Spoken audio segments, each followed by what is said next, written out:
Hello and welcome. तो कैसे हो तुम सब? तो आशा करता हूँ ठीक हो गए। तो अब मैं क्या करूँगा कि इस वीडियो से मैं डाटा टाइप और वेरिएबल बताने वाला हूँ। तो पिछली वाली वीडियो में हम लोगों ने क्या कवर किया? पिछली वाली वीडियो में हम लोगों ने ये कवर किया कि रिजर्व वर्ड क्या होता है। तो रिजर्व वर्ड क्या होता है हम उसे एक बार रिकैप कर लेते हैं। तो रिजर्व वर्ड वो सारे वर्ड होते हैं जिसको हम नहीं यूज़ कर सकते अपनी प्रोग्राम में, वो जावा के इंटरनल वर्क के लिए प्री रिजर्व है, मतलब रिजर्व करके रखी है जावा ने। ठीक है, तो वो था रिजर्व वर्ड। इस वीडियो में हम लोग डाटा टाइप और वेरिएबल के बारे में बात करने वाले हैं। तो सबसे पहले वेरिएबल का मतलब समझो। नाम से ही समझ में आ रहा है कि वेरिएबल मतलब उसमें जो क्वांटिटी है वो वैरी कर रही है। ठीक है, जैसे कि एक्स मेरा वेरिएबल हो गया, यहाँ पर भी एक्स मेरा वेरिएबल हो गया। और वेरिएबल क्या करता है? वेरिएबल अपने अंदर कुछ स्टोर करता है, डाटा स्टोर करता है। ठीक है, मैथमेटिक्स में हम लोगों ने क्या पढ़ा था? Variable is a quantity that may change within the context of a mathematical problem और एक्सपेरिमेंट। ठीक है, तो वो चेंज होता रहता है। उसी तरह हम लोग वेरिएबल का कंसेप्ट कंप्यूटर में ऐसा होता है कि जैसे कि हम लोगों ने x इक्वल टू 45 लिखा, तब वहाँ क्या होगा कंप्यूटर में? मैं एक पेन ले लेता हूँ। कि जैसे कि तुमने x इक्वल टू 45 लिखा, कोई भी जावा प्रोग्राम है, तो होगा क्या? कंप्यूटर में एक जगह बनेगी, ठीक है, बॉक्स मान लो, और उसका नाम हो जाएगा x। ये x हो गया। ठीक है, सॉरी यार, इतना मैं कंफर्टेबल नहीं हूँ, लेकिन ये x हो गया। ठीक, अब मुझे क्या करना है? मुझे इस x में वैल्यू पुट करना है, यानी कि अब जो मेरा 45 होगा डाटा, ये 45, ये 45 इसके अंदर आ गया। ठीक है, तो इस लाइन का मतलब कंप्यूटर में ये होता है x इक्वल टू एक जगह रिजर्व होगी, उसका नाम x दे दिया जाएगा, और उसमें जो वैल्यू स्टोर है 45 है। लेकिन अब तुम्हें यह समझना ये है कि ये तो वेरिएबल के बाद समझ में आ गया कि वो जगह जो बन रही है उसकी नाम वेरिएबल है। ठीक है, अब तुम दो बात सोचो ना कि भाई ये जो जगह बना है, तो इसमें तो हम 45 स्टोर किए हैं। ठीक है, अब ये 45 क्या है? 45 देखो, तुम बोलोगे एक नंबर है। ठीक है, नंबर है, तो कंप्यूटर में इसको क्या बोलते हैं? इंटीजर बोलते हैं। ठीक है, तो डाटा टाइप में इंट बोलते हैं इसको, इंटीजर। तो इसी तरह अब यदि हमको यहाँ पर कुछ पॉइंट में वैल्यू डालना है, 4.5, मैं फिर से लेता हूँ जैसे कि 4.5। ठीक है, अब ये इंटीजर नहीं रहा, ये इंटीजर नहीं रहा, ये फ्लोट हो गया। इसको हम फ्लोट बोलते हैं, हालांकि फ्लोट में एफ लगता है, मैं बताऊंगा आगे। तो तुमको पता चल रहा है कि कैसे यूज़ होता है डाटा का कंप्यूटर में। ठीक है, अब यहाँ मैंने लिख भी दिया है कि a variable must have a data type, यानी कि कंप्यूटर में जब भी वेरिएबल डिफाइन होगा, सिंपल एक्स इक्वल टू 45 ऐसा नहीं लिखाएगा, उसके साथ एक डाटा टाइप लगा हुआ रहना चाहिए। ठीक है, तो इस सारा ये जो मैंने बताया सारा, इसका मतलब ये है कि मेरे पास एक्स एक वेरिएबल है, उसके साथ एक डाटा टाइप लगेगा। ठीक है, अब हम देखते हैं कैसे। तो डाटा टाइप लगेगा, उससे पहले हम डाटा टाइप को जानना पड़ेगा। ठीक है, तो देखो कंप्यूटर में हमारे पास जावा में प्रिमिटिव डाटा टाइप होती है, नॉन प्रिमिटिव डाटा टाइप होती है। दो तरह की डाटा टाइप है। ठीक है, primitive data type, non primitive data type. तो प्रिमिटिव डाटा टाइप जो हमें जनरली हमारे हर मतलब हर वक्त यूज़ करते हैं इसको हम, जब भी हम प्रोग्राम करते हैं तब। ये थोड़ी उससे बड़ी वाली होगी नॉन प्रिमिटिव डाटा टाइप, जो इससे मिल इस सबसे मिल के बनती है। तो हम प्रिमिटिव डाटा टाइप के बारे में बात करने वाले हैं, जैसे कि हमारे पास बाइट है, शॉर्ट है, इंट है, लॉन्ग है, फ्लोट है, डबल है, कैर है, बुलियन है। तो पहले बाइट के बारे में बात करते हैं। ठीक है, मैं इस कमेंट को डिलीट करता हूँ। बाइट, तो देखो बाइट डाटा टाइप में क्या होता है कि इसमें तुम -128 से लेकर 122 127 तक की नंबर को स्टोर करा सकते हो। इसकी साइज है 1 बाइट। ठीक है, अब तुम एक चीज़ जानना कि 1 बाइट इक्वल टू 8 बिट्स होता है। ठीक है, वो मैंने लिखा नहीं, लेकिन नोट कर लेना तुम लोग। 1 बाइट इक्वल टू 8 बिट्स। ठीक है, तो बाइट डाटा टाइप हो गया। अब हम इससे, अब मान लो हमें कम नंबर स्टोर कराना है इतने तक के रेंज में, तो हम बाइट डाटा टाइप यूज़ करेंगे। उससे ज़्यादा स्टोर कराना है तो हमें शॉर्ट पे चलेंगे, जिसकी साइज इतना है, इसमें देखो इतना तक की रेंज इसमें डाटा स्टोरेज की। इससे भी ज़्यादा हमें चाहिए, इससे भी ज़्यादा हमको स्टोर कराना है तो हम इंट में आएंगे, जिसकी देखो कैपेसिटी इतनी है और इसकी साइज 4 बाइट है। और हमें ये भी नहीं, इससे भी ज़्यादा बड़ी डाटा स्टोर कराना था, हम लॉन्ग में जाएंगे, लॉन्गेस्ट लॉन्ग डाटा टाइप में जाएंगे। देख रहे हो इसकी रेंज कितनी है? -2 टू द पावर 63 है, से लेकर 2 टू द पावर 63 -1, मतलब एक कम। ठीक है, अब ये जो सारी है 1 2 3 4 ये सारे नंबर स्टोर कराने में काम आता है, ठीक है। और एक हमारे पास होते हैं कैर डाटा टाइप, जिसमें हम कैरेक्टर स्टोर कराते हैं। कैरेक्टर कहने का मतलब कि ABCD इस तरह करके, ठीक है। अब बुलियन में आओ। बुलियन डाटा टाइप क्या करता है, सिंपली ट्रू या फॉल्स मतलब स्टोर कराता है अपने अंदर, ठीक है, ट्रू या फॉल्स।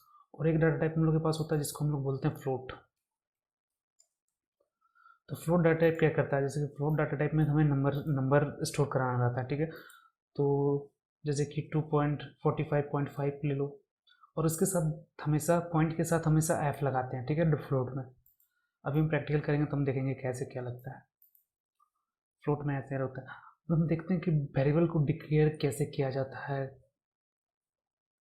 कंप्यूटर में, ठीक है। तो देखो मैंने यहाँ लिख के रखा है डिक्लेरेशन ऑफ वेरिएबल्स। सबसे पहले डाटा टाइप आएगा, फिर वेरिएबल नेम आएगा, फिर उसके बाद जो वैल्यू आप डालना चाहते हो, जैसे कि मुझे मान लो 23 स्टोर कराना है तुमको, तो 23 कम है तो मैं बाइट डाटा टाइप यूज़ करूँगा, बाइट, और कोई भी नाम दे दो, जैसे कि मैं दे देता हूँ ID इक्वल टू 23, ठीक है। ये मेरा वेरिएबल डिक्लेयर हो गया, डाटा टाइप लगा, वेरिएबल का नेम आया और उसमें वैल्यू आया, ठीक है।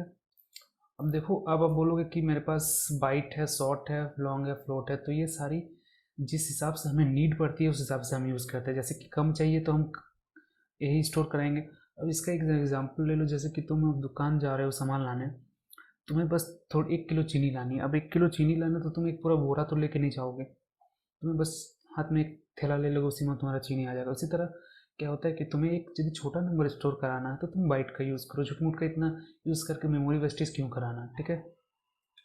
अब हम चलते हैं एकदम प्रैक्टिकल पे, ठीक है। तो मैं अपना इंटेलिज आईडी ओपन करता हूँ, सबसे पहले बाइट खुद यूज़ करता हूँ। देखो मेरा क्लास मेन है, क्लास मेन है और मेथड भी मेन है। आगे आने वाले वीडियोस में हम लोग क्लासेस और मेथड के बारे में पढ़ेंगे, तो अभी हम डाटा टाइप पढ़ने से सबसे पहले बाइट। बाइट पहले डाटा टाइप का नाम आएगा, फिर वेरिएबल का नेम आएगा। वेरिएबल का नेम कुछ भी रखो, आइडेंटिफायर वाले सारे रूल को फॉलो करना चाहिए कि हम रिजर्व वर्ड नहीं यूज़ कर सकते हैं। और जो 5 रूल थे मैं आपको रिकमेंड करूँगा कि आप वो वीडियो देख के आएँ। अब मैं यहाँ देता हूँ ID इक्वल टू 23, बस ये काम मैंने लिखा। अब कंप्यूटर में जब प्रोग्राम रन होगा एक बॉक्स बनेगा, उसका नाम ID बन जाएगा, उसमें 23 स्टोर हो जाएगा, ठीक है। अब मैं क्या करूँगा, इस 23 को प्रिंट कराऊँगा। अब मैं 23 को प्रिंट कराने के लिए किसका यूज़ करूँगा, उस जगह का नाम, कि उस जगह में क्या स्टोर, तो जगह का नाम क्या है मेरा ID, ठीक है। चलिए मैं इसको मैं रन करता हूँ।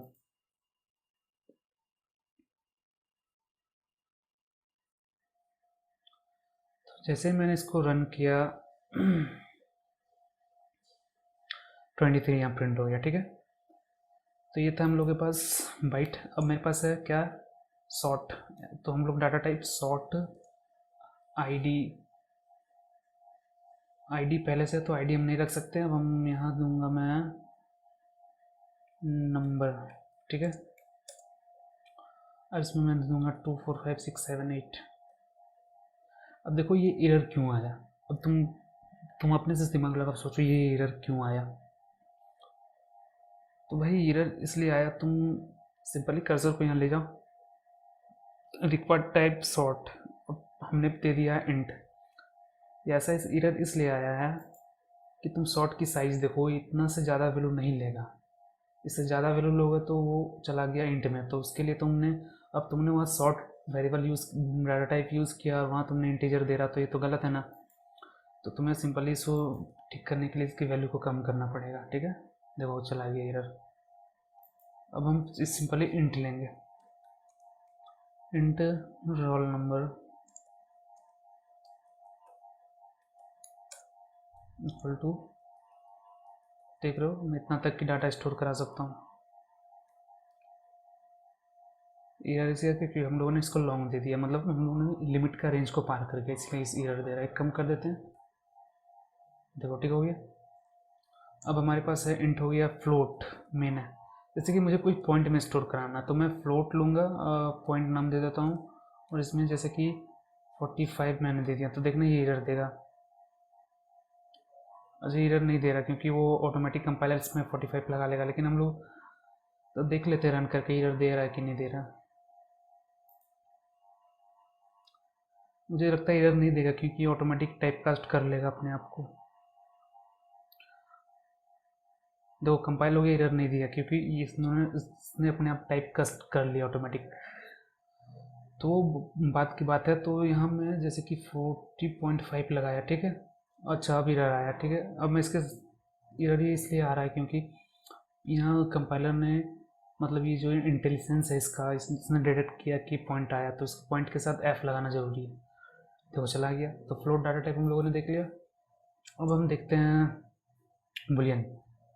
बुलियन हाँ मैं इसका नाम दे देता हूँ कुछ भी, इज गोइंग, ठीक है। देखो बुलियन डाटा टाइप अब तुम इसमें 45 देखे, देखो ये एरर दे रहा है क्योंकि बुलियन डाटा टाइप ये लेगा ही नहीं। अब ट्रू डालो इसमें, ट्रू ले लिया, फॉल्स डालो, ले लिया, ठीक है। तो ये हमारा बुलियन डाटा टाइप था। और कुछ छूट रहा है क्या?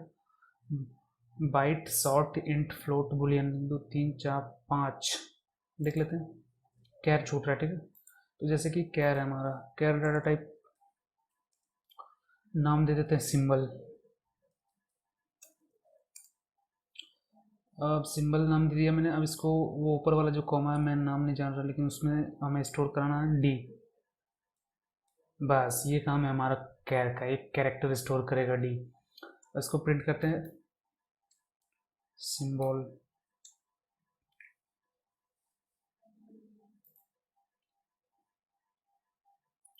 देखो एकदम मस्ती से पढ़ना है, एकदम बोरिंग तरह से नहीं पढ़ना है, ठीक है। देखो डी प्रिंट हो रहा है, ये डी।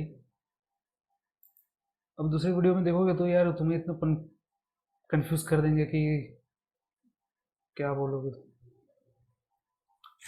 तो समझ में आ गया हमारे पास ये डाटा टाइप यूज़ होता है। तो इस वीडियो में हम लोगों ने क्या सीखा? हम लोगों ने सीखा कि डाटा टाइप क्या होता है, वेरिएबल क्या होता है, ठीक है।